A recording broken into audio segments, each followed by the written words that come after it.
तो शाखोच्चार में सबसे पहले क्या होगा? वैदिक मंत्र। उसके पश्चात मंगल श्लोक। मंगल श्लोक को पढ़ने के पश्चात फिर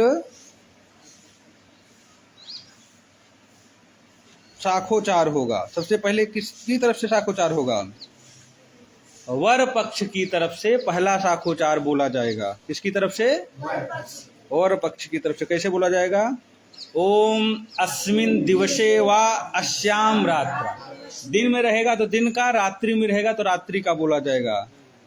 अस्मिन मंगल मंडपाभ्यांतरे स्वस्ति श्रीमद विविध विद्या विचार चातुरी विनर्जित सकल वाद वृंदो परिविराजमान पद पदार्थ साहित्य रचना मृतायमान काव्य कौतुक चमत्कार परिणत निसर्ग सुंदर सारस्वत सहजानुभाव गुण निकर गुंफित यशः सुरभीकृत मंगल मंडपस्य स्वस्ति श्रीमतः अमुक वेदांतर्गत, जो उनका वेद हो जिसके अंतर्गत हो, अमुक शाखाध्ययित जो उनका शाखा हो, अमुक सूत्रस्य जो सूत्र हो, अमुक गोत्रस्य जो उनका गोत्र हो, अमुक प्रवरस्य जो उनका प्रवर हो, अमुक महोदयस्य प्रपौत्रः, जिनके मतलब उनके दादाजी के पिताजी। फिर अमुक गोत्रस्य अमुक प्रवरस्य अमुक महोदयस्य पौत्रः, दादाजी। फिर अमुक गोत्रस्य अमुक प्रवरस्य अमुक महोदयस्य पुत्रः, पिताजी का नाम। प्रयत पाणि शरणं प्रपद्ये स्वस्ति संवादेषु भयोर्वृद्धिः वर कन्योर मंगलमास्तां वरश्चिरंजीवी भवतात् कन्या च सावित्री भूयात् इति वर पक्षे प्रथम शाखोच्चारः। ये हो जाएगा। फिर कन्या पक्ष की तरफ से दूसरा शाखोच्चार बोला जाएगा। शाखोच्चार बोलने से पहले सबसे पहले वैदिक मंत्र बोलने के पश्चात में मंगल श्लोक कैसे बोलोगे? गंगा सिंधु सरस्वती च यमुना गोदावरी नर्मदा कावेरी सरयू महेंद्र तनया चर्मण्वती वेदिका क्षिप्रा वेत्रवती महासुरनदी धाता चया गंडकी पूर्णा पुण्य जलैर समुद्र सहिता पुरवंतो मंगलम् समृद्धं सौभाग्यं सकल वसुधाया किमपि तन् महेश्वर्यं लीला जनित जगतः खंड परशु श्रुतीनां सर्वस्वं श्रुकेतमथ मूर्तं सुमनसां सुधा सौंदर्यं ते सलिलं शिवं वह समयतु। उसके पश्चात फिर कन्या पक्ष का पहला शाखोच्चार बोला जाएगा। अस्मिन दिवसे अस्याम रात्रा, अगर रात्रि रहेगा तो रात्रि का, दिन का दिन का। मंगल मंडपाभ्यांतरे स्वस्ति श्रीमद विविध विद्यालंकार शरद विमल रोहिणी रमणीयोदार सुंदर दामोदर मकरंद वृंद शेखर प्रचंड खंड मंडल पूर्ण पूरेन्दु नंद नंदन चरण कमल भक्त तदुपरि महानुभाव सकल विद्या विनीत निज कुल कमल कलिता प्रकाश नैक भास्कर सदाचार सच्चरित सकल सत प्रतिष्ठा श्रेष्ठ विशिष्ट वरिष्ठस्य स्वस्ति श्रीमतः अमुक वेदांतर्गत अमुक शाखाध्येतु अमुक गोत्रस्य अमुक महोदयस्य प्रपौत्री अमुक गोत्रस्य अमुक प्रवरस्य अमुक महोदयस्य पौत्री अमुक गोत्रस्य अमुक प्रवरस्य अमुक महोदयस्य पुत्री प्रयतपाणिः शरणं प्रपद्ये स्वस्ति संवादेषु भयोर्वृद्धि वर कन्योर मंगलमास्तां वरश्चिरंजीवी भवतात् कन्या च इति कन्या पक्षे प्रथम शाखोच्चार। इस प्रकार से शाखोच्चार होगा। ठीक, इतने मंगल श्लोक सब तो याद ही करा दिए गए हैं। हाँ, सब मंगल श्लोक। फिर तीन शाखोच्चार कन्या पक्ष का, 3 शाखोच्चार वर पक्ष का बोला जाएगा। उसके पश्चात में कन्या के पिता शंख में दूर्वा, अक्षत, फल, पुष्प, चंदन, जल आदि लेकर वर के दाहिने हाथ पर कन्या का दाहिना हाथ रखेंगे, इसको कन्यादान बोलते हैं। रख के प्रार्थना करेंगे, दाताहं वरुणो राजा द्रव्य विशेषण विशिष्टायाम अमुक गोत्र अमुक नाम सपत्नी को हम समस्त पितृणाम निरति सयानंद ब्रह्मलोकावाप्त्यादि कन्यादान कल्पोक्त फल प्राप्ते अनेन वरेण अस्याम कन्यायाम उत्पादिष्यमाण संतत्या 10 पूर्वान् दशापरान् पुरुषांश्च पवित्रीकर्तुम् आत्मनश्च श्री लक्ष्मी नारायण प्रीतये ब्राह्म विवाह विधिना कन्यादानम करिष्ये। तो कन्या के पिता अपने हाथ में लिए जल, अक्षत एवं द्रव्य को जो पांव पूजने वाली पांव पूजी वाली परात होती है उस परात में रखकर हाथ जोड़ करके प्रार्थना करेंगे। कन्याम कनक संपन्नाम कनकाभरणैर्युताम दास्यामि विष्णवे तुभ्यं ब्रह्मलोक जिगीषया। साक्षिण्यः सर्वदेवताः इमां कन्यां प्रदास्यामि पितॄणां तारणाय च। कन्या एवं वर के हाथों के नीचे दाता यानी कन्या के पिता और उनकी माता अपना अपना हाथ लगाएं और कन्या के हाथ पर आटे की लोई, खड़ी हल्दी, सुपारी, कुछ द्रव्य तथा कुश रख दें और पाव पूजी वाली परात हाथों के ठीक नीचे रखें ताकि जो जल की धार है उसी परात में ही गिरे। कन्या का भाई जो है नए लोटे से जल की धार लोई पर छोड़े और मंत्रों के साथ जल की धार चलती रहे। संकल्प किया जाएगा और जो संकल्प है उस संकल्प को ये याद कर लो 3 बार बोला जाएगा। उसके बाद में अमुक गोत्र अमुक प्रवर अमुक दाप्ता नाम नाहम अमुक गोत्राम अमुक प्रवराम अमुक कन्या का नाम, फिर नामनी मिमाम कन्याम सुरस्नाताम यथा शक्त्यलंकृताम गंध्याद्यार्चिताम वस्त्र युगक्षन्नाम प्रजापति दैवत्याम शतगुणीकृत ज्योतिष्ठोमातिरान्न शतफल प्राप्ति कामा अमुक वर का नाम नामने विष्णु रूपिणे वराय पत्नीत्वेन तुभ्यम संप्रतदे। कन्या का हाथ वर के हाथ में दे दें और माता पिता अपना हाथ हटा लें। वर से बुलवाएं। वर क्या कहे, ओम देष्ट्वा ददात पृथ्वी त्वा प्रतिगृह्णताम ओम स्वस्तु। फिर कन्या के पिताजी से बुलवाएं, यस्त्वया धर्मश्चरितव्यः सोनया सह धर्मे च अर्थे च कामे च त्वया इयं नाति चरितव्याम। वर बोलेंगे ओम नाति चरामि।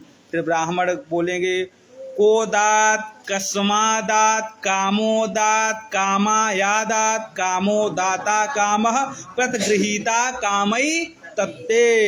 फिर कन्या के पिताजी से बुलवाया जाएगा, यस्त्वया धर्मश्चर्तिभ्यः सोनया सह धर्मे चार्थे च कामे च त्वयं नाति चरितव्यया। वर बोलेंगे ओम नाति चरामि। फिर ब्राह्मण बोलेंगे ओम कोदात कसमादात कामोदात कामायादात कामोदाता कामः प्रतिगृहीता कामई तत्ते।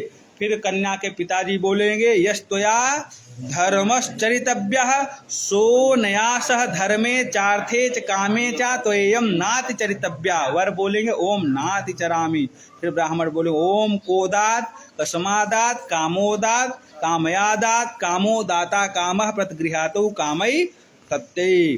फिर कन्या के पिताजी प्रार्थना करेंगे, गौरी कन्या मिमां विप्र यथा शक्ति विभूषितां श्रेष्ठाय श्रीमते तुभ्यं दत्ता विप्र समाश्रय कन्ये ममाग्रतो भूयाः कन्ये मे देवी पार्श्वयोः कन्ये मे पृष्ठतो भूयाः त्वद्दानान् मोक्षमाप्नुयात् वम वंशकुले जाता यावत् वर्षाणि पालिता तुभ्यं विप्रमया दत्ता पुत्र पौत्र प्रवर्धिनी। कन्या को अब वर के दाहिनी तरफ बैठा दें। कन्या के माता पिता वर का 3 बार एवं कन्या का 2 बार परात के जल से पांव धोएं और उस जल को अपने मस्तक से लगा लें। ब्राह्मण बोलेंगे ओम वराय नमः, वर चरणाभ्याम नमः, ओम इदम जलम कन्याकुमारी चरण कमलेभ्यो नमः। पांवों पर अक्षत छिड़क देंगे, ओम अक्षताः पान्तु। फिर कन्या के माता पिता हाथ धोकर वर के माथे पर तिलक करेंगे। कन्या के हाथ में हल्दी लगाएंगे और कन्या के माता पिता अपने हाथ में जल, अक्षत, कुश, द्रव्य, स्वर्ण आदि जो भी यथायोग्य हो शक्ति लेकर के गोदान का संकल्प करेंगे। उसके पश्चात में गोदान का संकल्प लेने के पश्चात हाथ का द्रव्य आदि जो रहेगा वर के हाथ में दे देंगे।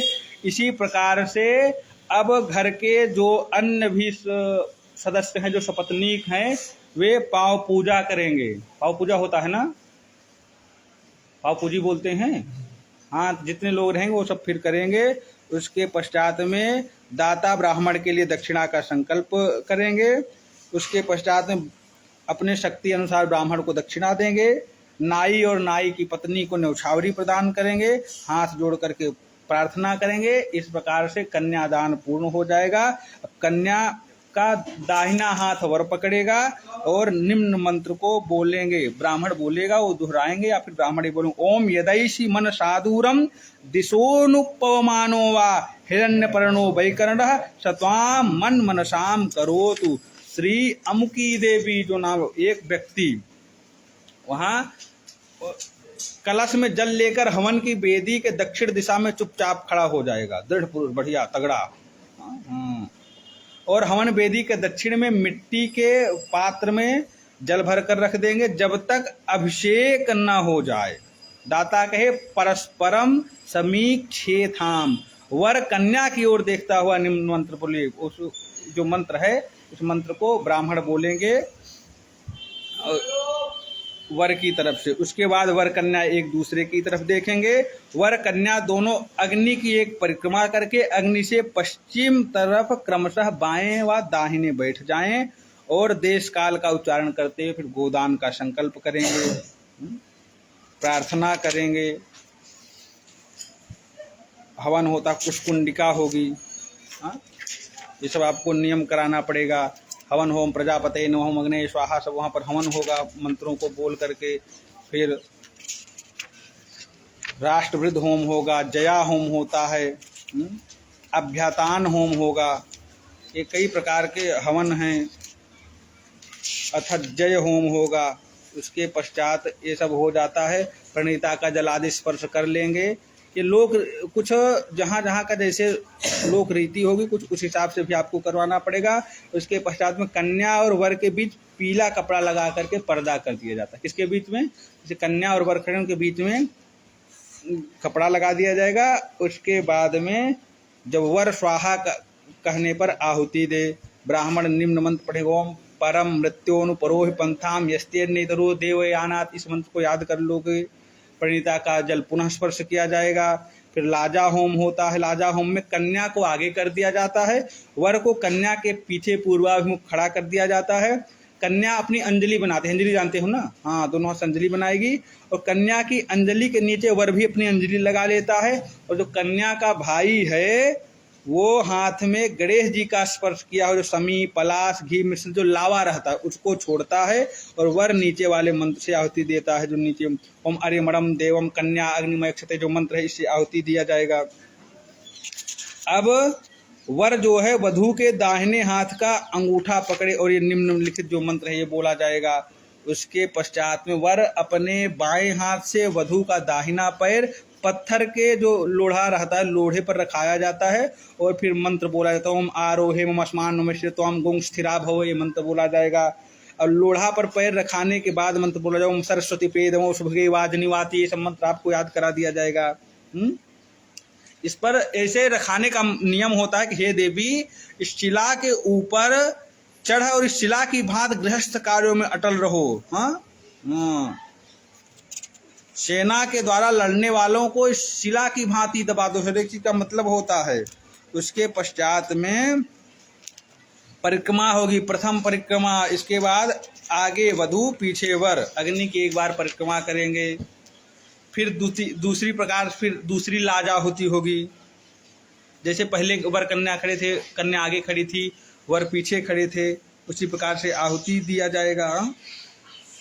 फिर पाणिग्रहण होगा, दूसरा पाणिग्रहण, वर वधू के हाथ के अंगूठे को पकड़कर मंत्र बोला जाएगा। जो मंत्र है आप लोगों को बोलना रहेगा। ओम गृभणामिते सौभगत्वाय हस्तम मया पत्या जरदृष्टिर्यथा, ये सब मंत्र बोला जाएगा। लाजाहुति हो जाएगी। ये सब होने के पश्चात में परिक्रमा होगी,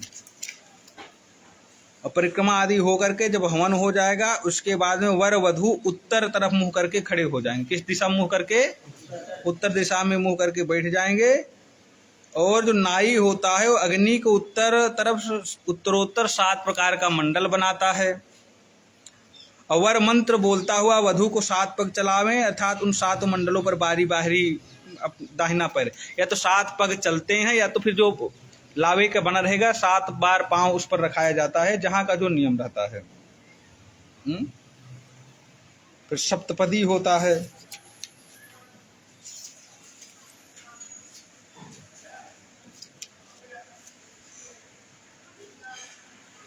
और सप्तपदी के जब मंत्र पढ़ो तो सप्तपदी के मंत्र पढ़ने पर उसका क्या मतलब होता है ये भी उनको बताते चलो, जिससे उनको समझ में आया।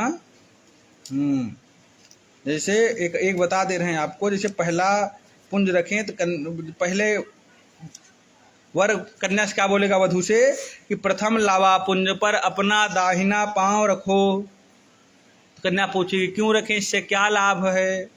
वर बोलेगा ओम एकमिषे विष्णुत्वानयतु, भगवान विष्णु तुम्हें उचित अन्न की दिशा में ले जाएं। गृहस्थ के लिए अन्न पहली आवश्यकता है। जब अन्न ही नहीं रहेगा तो फिर गृहस्थ कैसे चलेगा?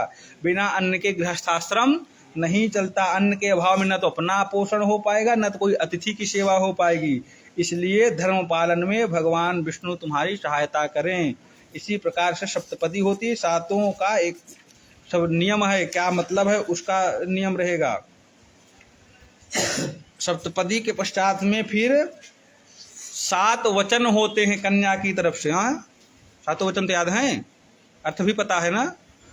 कन्या के 7 वचन होंगे। 7 वचनों को बताया जाएगा कि भाई वो उनके नियम रहते हैं। वो विवाह होने चल रहा है, सनातन धर्म का विवाह, उसमें विच्छेद का कोई नियम थोड़ी ना होता है। ये आपको बताया गया है ना। जैसे मैरिज होता है, इंग्लिश में क्या बोलते हैं? मैरिज कर लिए। जो मैरिज कर लिए तो नहीं अच्छा लगा, बाद में न रहना हुआ तो क्या करेंगे? डिवोर्स दे देंगे। डाइवोर्स क्या बोलते हैं? डाइवोर्स, ये तो बोलते हैं। मैरिज किए तो बाद में विकल्प है डाइवोर्स लेने का। जाओ कोर्ट में अर्जी दाखिल की, डाइवोर्स हो गया। ये फिर निकाह करते हैं मुसलमान लोग। क्या करते हैं? निकाह 3 बार बोले कबूल है, कबूल है, कबूल है, हो गया निकाह। तो बाद में न रहना हुआ तलाक देंगे। तलाक तलाक तलाक, हट जाओ। उनमें विकल्प रहता है। परंतु सनातन धर्म में छोड़ने का विकल्प नहीं। 1 जन्म का 7 जन्मों का बंधन हो जाता है। इसीलिए अभी तक तो घर वाले पंडित जी लोग सब लोग अपने नियम से शादी विवाह कराए, पूर्ण होने चल रहा है। 7 वचन वो कहती ये हमारे शर्त है, इसको मानो तब हम तुम्हारे वाम मंग में आए, यही तो है। 7 वचन याद है ना? तो ये तो वो सब मान लेते हैं। बोले यदि आप मान लिए तो हम आपकी पत्नी बनना स्वीकार करते हैं। फिर वर भी बोलेगा कि भाई रुकिए, आपने 7 वचन बोले, हमारे भी कुछ वचन है, 5 वचन हमारे भी हैं, आप उसको मान लो। क्रीड़ा, शरीर, संस्कार, समाजोत्सव, दर्शनम, 5 वचन ये भी तो याद हैं, इसको याद कर लो। ये सब करो तब हम तुमको अपनी पत्नी बनाएं। तो जब ये मान लेते हैं तो उसके पश्चात जो कलश में जल लेकर पुरुष खड़ा है, उससे कुशा से जल निकालकर वधू के मस्तक पर छिड़ककर अभिषेक होता है। और यदि दिन में होता है विवाह तो वर और वधू को इसके अभिषेक के पश्चात सूर्य को दिखाया जाता है। यदि विवाह रात्रि में होता है फिर ध्रुव तारा को दिखाया जाता है।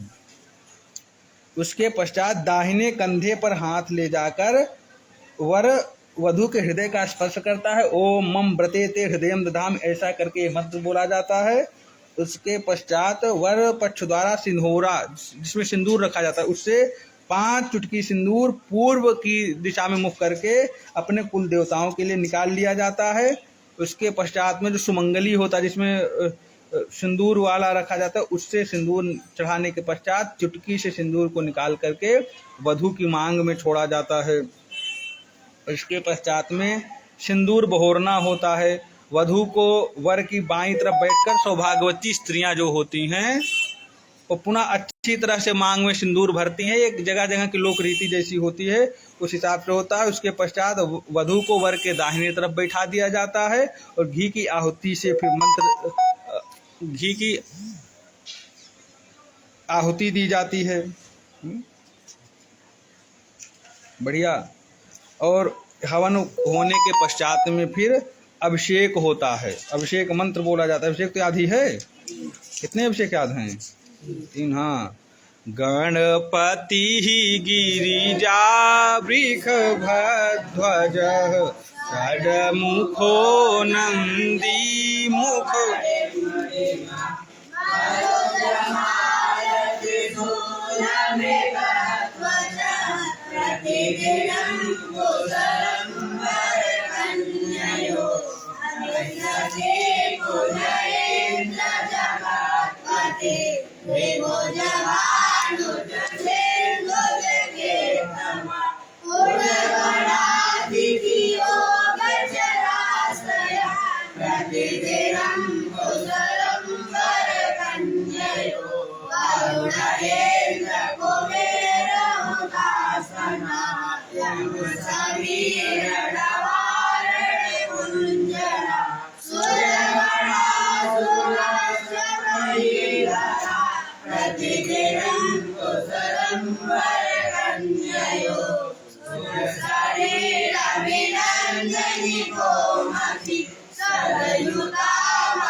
कनकयामयी गंडकी नर्मदा प्रतिदिनं कौशलं वरकन्ययो हरिपुरी मथुरा च त्रिवेणिका वदरी विष्णुवटेश्वर कौशला माय गयामपि दर्दर द्वारिका प्रतिदिनं कुशलं वरकन्ययो भृगो मुनिश्च पुलस्ति च अंगिरा कपिलवस्तु अगस्त्य च नारदः गुरु वसिष्ठ सनातन जैमिनी प्रतिदिनं कुशलं वरकन्ययो बलिदधीचि नलश्च युधिष्ठिर शिवदिलीप भगीरथ विक्रमा सुरथ भोज विभीषण वेणुजा प्रतिदिनं कुशलं लवण इक्षुशूराघृत पयदधि मणि जलाशय शेष महानदा द्रुमलता उपवन वन औषधि प्रतिदिनं कुशलं वर षडज शास्त्र पुराण दशाष्टका ऋग यजुज अथर्वण सकल संवत मंगलदायका प्रतिदिनं कौशलं वर। भगते बहुत हो तुम। अभिषेक मंत्र स्त्रोत आदि आराम से बोला जाता है, एकदम स्पीड पकड़ लेते हो। ऋग्वेदोऽथ यजुर्वेदः सामवेदो अथर्वणः रक्षन्तु चतुरो वेदाः यावच्चंद्र दिवाकरौ। अभिषेक के पश्चात वर के ललाट पर मस्तक पर तिलक कर दिया जाता है। वर वधू की निर्भीक बढ़िया सिद्धि हेतु संकल्प लेकर एक बार पुनः गौरी गणेश का पूजन करा दिया जाता है, विसर्जन करा दिया जाता है। उपस्थित लोग सभी लोग आशीर्वाद दे देते हैं। यहाँ पर पंडित जी का